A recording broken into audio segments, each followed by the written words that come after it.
Academy.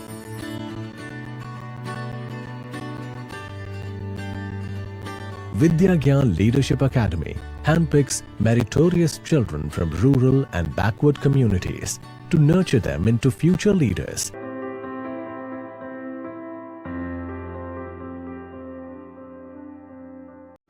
नमस्कार दोस्तों, welcome back to our channel. मेरा नाम है ज्योति। जैसा कि आप जानते हैं कि मैं आपको विद्या ज्ञान स्कूल कोचिंग यूट्यूब चैनल पर विद्या ज्ञान स्कूल के एंट्रेंस एग्जामिनेशन की प्रिपरेशन करा रही हूँ, यानी कि विद्या ज्ञान की प्रारंभिक प्रवेश परीक्षा की तैयारी करा रही हूँ।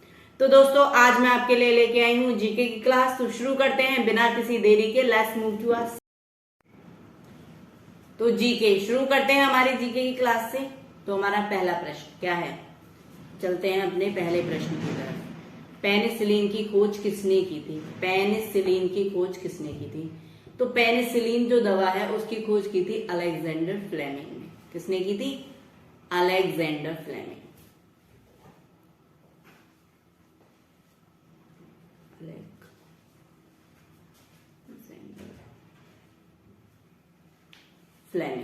Alexander Fleming.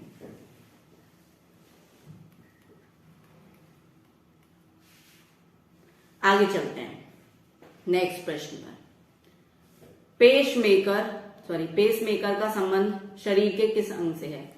पेसमेकर का संबंध शरीर के किस अंग से है? पेसमेकर का संबंध शरीर के किस अंग से है? तो है किस अंग से है? हृदय, यानी कि हार्ट। किससे है? हृदय। हृदय, इसको इंग्लिश में हम क्या बोलते हैं? हार्ट। हृदय यानी कि हार्ट। हार्ट का काम क्या होता है? हमारे ब्लड को पंप करता है। क्या करता है? पंप करता है। आगे चलते हैं अगले प्रश्न की तरफ। प्रकृति में पाया जाने वाला कठोरतम पदार्थ कौन सा है? कठोरतम यानी कि प्रकृति में कौन सा पदार्थ है जो सबसे ज्यादा कठोर होता है और वो प्रकृति में ही पाया जाता है? तो आपने एक नाम सुना है, हीरा, डायमंड। डायमंड प्रकृति में पाया जाने वाला सबसे कठोर पदार्थ है, हीरा। इंग्लिश में क्या बोलते हैं इसको? डायमंड।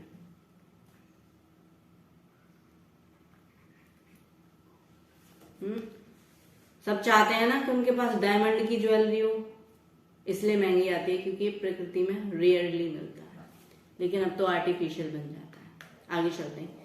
प्रख्यात सिने कलाकार, यानी कि सिनेमा में काम करने वाले कलाकार, एक्टर्स की बात हो रही है।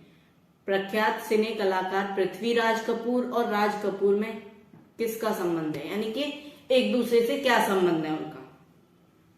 उनका क्वेश्चन का मतलब है कि राज कपूर और पृथ्वीराज कपूर आपस में क्या संबंध रखते हैं? तो क्या संबंध रखते हैं? बाप और बेटे का, यानी कि बाप बेटा का नहीं, पिता और बेटे का। तो क्या बोलेंगे यहाँ पर? पिता और बेटे का। पिता और फादर एंड सन, पिता और बेटे का। पृथ्वीराज कपूर राज कपूर के क्या है? पिता। पिता और बेटे का। ठीक है, आगे चलते हैं। अगला प्रश्न। लाल रक्त कणिका यानी कि आरबीसी, जिसको इंग्लिश में आरबीसी यानी कि रेड ब्लड सेल, लाल रक्त कणिका का जीवन काल कितना होता है? यानी कि आरबीसी का जीवन काल कितना होता है? लाइफ स्पैन कितना होता है? तो इनका लाइफ स्पैन होता है 120 दिन। कितना होता है? 120 दिन। एक आरबीसी हमारी बॉडी में कितने दिन तक जिंदा रहता है? 120 दिन तक। आगे चलते हैं अगले प्रश्न की तरफ। लाल रक्त कणिकाओं का निर्माण हमारे शरीर के किस भाग में होता है? यानी कि रेड ब्लड सेल का निर्माण हमारे शरीर के किस भाग में होता है? लाल रक्त कणिकाओं का निर्माण कहाँ होता है? ये होता है हमारे अस्थि मज्जा में। किसमें होता है? अस्थि मज्जा में। किसमें होता है? अस्थि मज्जा। अस्थि मज्जा,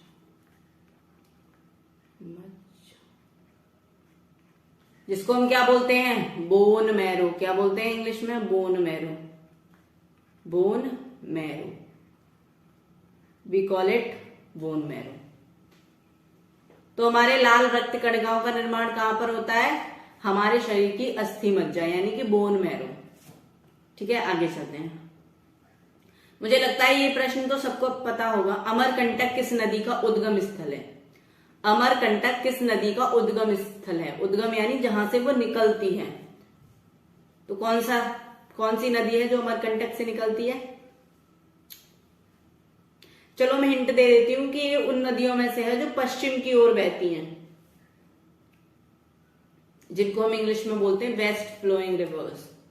तो अमरकंटक से हमारी नर्मदा नदी का उद्गम होता है, यानी कि नर्मदा नदी अमरकंटक प्लेट्यू से निकलती है। कहां से निकलती है? अमरकंटक से। कौन सी नदी है हमारी? नर्मदा।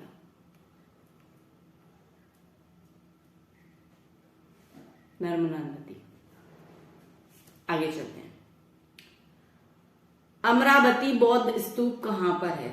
अमरावती बौद्ध स्तूप कहां पर है? अमरावती किसकी राजधानी है?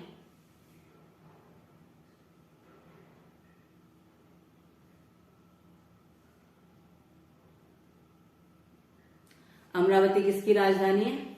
आंध्र प्रदेश की। तो अमरावती बौद्ध स्तूप कहां पर है? आंध्र प्रदेश में। कहां पर है? आंध्र प्रदेश में। आंध्र प्रदेश। पहले आंध्र प्रदेश की राजधानी क्या हुआ करती थी? हैदराबाद। प्रथम राजीव गांधी राष्ट्रीय सद्भावना पुरस्कार किसे प्रदान किया गया? प्रथम राजीव गांधी राष्ट्रीय सद्भावना पुरस्कार किसे प्रदान किया गया, यानी किसे दिया गया? तो ये दिया गया था हमारी मदर टेरेसा को।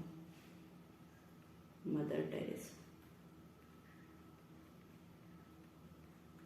Mother Teresa. आगे बढ़ते हैं अगले प्रश्न की तरफ। प्रथम लोकसभा का अध्यक्ष कौन था? प्रथम लोकसभा का अध्यक्ष कौन था? तो कौन था प्रथम लोकसभा अध्यक्ष? कौन था? जीवी मावलंकर। कौन था? जीवी मावलंकर जी। जीवी मावलंकर।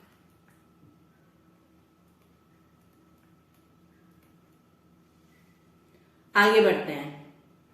यूटीआई बैंक वर्तमान में किस नाम से जाना जाता है? यानी कि यूटीआई बैंक जो पहले यूटीआई के नाम से जाता था, अब किस नाम से जाना जाता है? किस नाम से जाना जाता है?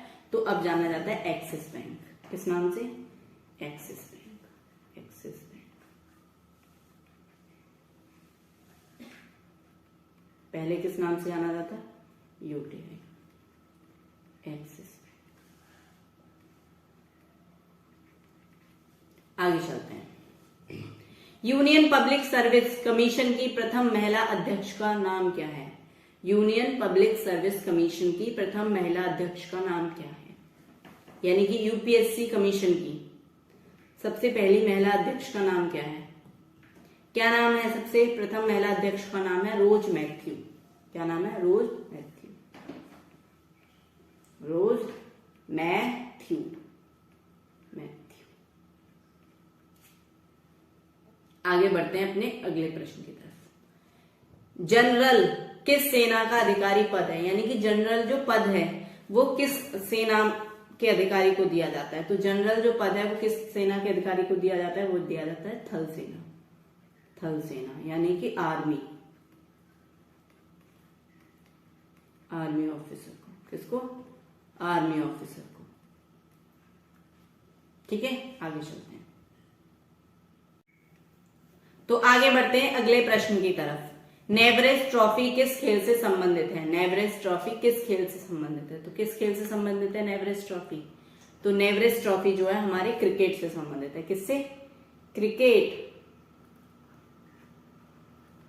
मुझे लगता है कि इंडिया के 80% लोग क्रिकेट देखते होंगे। किससे संबंधित है? क्रिकेट। आगे चलते हैं। नेताजी किस महापुरुष को कहा जाता है? यानी कि कौन से महापुरुष हैं जिनको नेताजी के नाम से संबोधित किया जाता है? तो कौन है? सुभाष चंद्र बोस। उनको किस नाम से बोला जाता है? नेताजी सुभाष चंद्र बोस। उनको नेताजी नाम से संबोधित किया जाता है, सुभाष चंद्र बोस।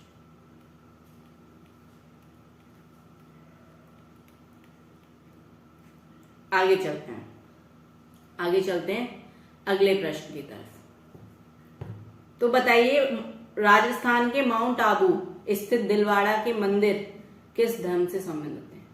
यानी कि राजस्थान के माउंट आबू में स्थित दिलवाड़ा के जो मंदिर हैं वो किस धर्म से संबंधित हैं, यानी कि वो किस धर्म से संबंधित मंदिर है। तो कौन से धर्म से हैं, कौन से धर्म से संबंधित हैं? जैन धर्म। कौन से धर्म से संबंधित है? जैन धर्म। जैन धर्म, जैन धर्म। आगे चलते हैं। हमारा अगला प्रश्न, सरफरोशी की तमन्ना अब हमारे दिल में है, देखना है जोर कितना बाजुए कातिल में है का नारा किसने दी? नारा क्या है? सरफरोशी की तमन्ना, सरफरोशी की तमन्ना अब हमारे दिल में है, देखना है जोर कितना बाजुए कातिल में है। किसने दिया था ये नारा? तो ये दिया था हमारे राम प्रसाद बिस्मिल जी ने। कौन थे वो? राम प्रसाद बिस्मिल।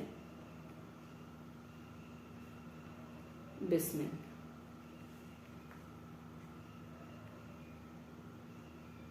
तो राम प्रसाद बिस्मिल जी कौन थे? वो थे हमारे स्वतंत्रता सेनानी। कौन थे? स्वतंत्रता सेनानी। आगे बढ़ते हैं अगले प्रश्न की तरफ।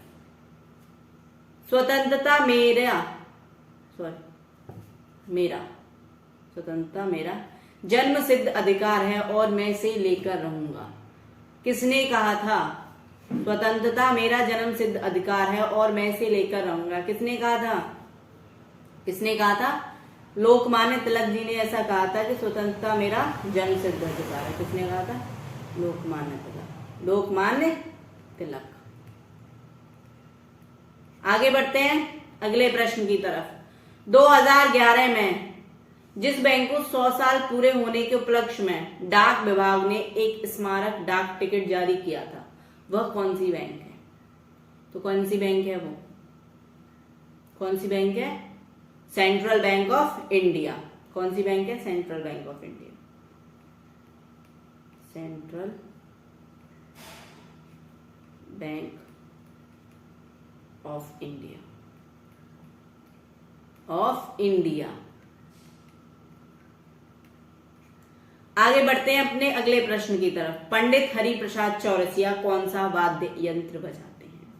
यानी कि पंडित हरि प्रसाद चौरसिया जो वाद्य यंत्र बजाते हैं उसका नाम बताना है आपको। वाद्य यंत्र कौन क्या होते हैं? इंग्लिश में क्या बोलते हैं इनको? इंग्लिश में बोलते हैं म्यूजिकल इंस्ट्रूमेंट्स। क्या बोलते हैं? Musical instrument. तो कौन सा वाद्य यंत्र बजाते हैं? वो बजाते हैं बांसुरी। बांसुरी।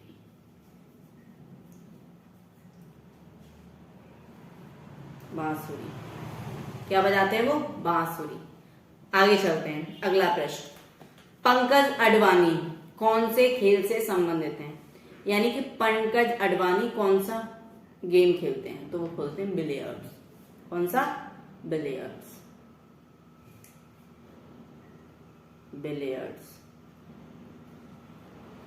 बिलियर्ड्स से संबंधित है कौन? पंकज अडवाणी जी बिलियर्ड्स से संबंधित हैं। आगे चलते हैं। राष्ट्रपति को शपथ कौन दिलाता है? यानी कि राष्ट्रपति जब बनते हैं तो उनको शपथ ग्रहण कौन कराता है? कौन दिलाता है? तो वो दिलाते हैं सर्वोच्च न्यायालय के मुख्य न्यायाधीश। कौन दिलाते हैं? सर्वोच्च न्यायालय के मुख्य न्यायाधीश। सर्वोच्च न्यायालय के मुख्य न्यायाधीश। न्यायाधीश इनको क्या बोलते हैं हम? Chief justice of India, CJI. सर्वोच्च न्यायालय के मुख्य न्यायाधीश यानी कि सुप्रीम कोर्ट के CJI, chief justice of India. Chief justice of India. आगे चलते हैं। एनसीईआरटी की स्थापना कब हुई थी? एनसीईआरटी की स्थापना कब हुई थी? तो एनसीईआरटी की स्थापना हुई थी 1961 में। कब हुई थी? 1961 में। कब हुई थी? 1961 में। आगे बढ़ते हैं अपने अगले प्रश्न की तरफ। हमारा अगला प्रश्न, आरबीआई के नियमों के अनुसार चेक और बैंक ड्राफ्ट की वैधता कितने समय तक रहती है? यानी कि जो चेक होते हैं जिसको इशू किए जाते हैं उसकी वैधता यानी कि वो कितने दिन तक मान्य रहेगा। कोई एक टाइम पीरियड होता है, उतने दिन तक वो मान्य रहता है, फिर वो क्या हो जाता है, हाँ एक्सपायर बोल लो, एक्सपायरी डेट समझ लो। तो वो कितने दिन तक वैध रहता है, कितने दिन तक वैध रहता है, कितने समय तक वैध रहता है, तो होता है 3 मास, 3 महीने, 3 महीने यानी कि 3 मंथ्स। पशुओं में मिल्क फीवर की कमी किस के कारण होती है, सॉरी, पशुओं में मिल्क फीवर बीमारी किसकी कमी के कारण होती है। पशुओं में एक बीमारी हो जाती है जिसको बोलते हैं मिल्क फीवर, वो किसकी कमी के कारण होती है, वो होती है कैल्शियम की कमी, कैल्शियम की कमी, कैल्शियम की कमी के कारण। ओके,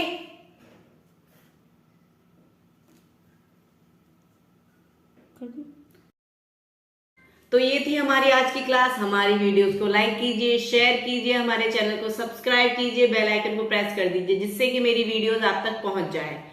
तो मिलते हैं अपनी अगली वीडियो में, तब तक के लिए जय हिंद, जय भारत, धन्यवाद।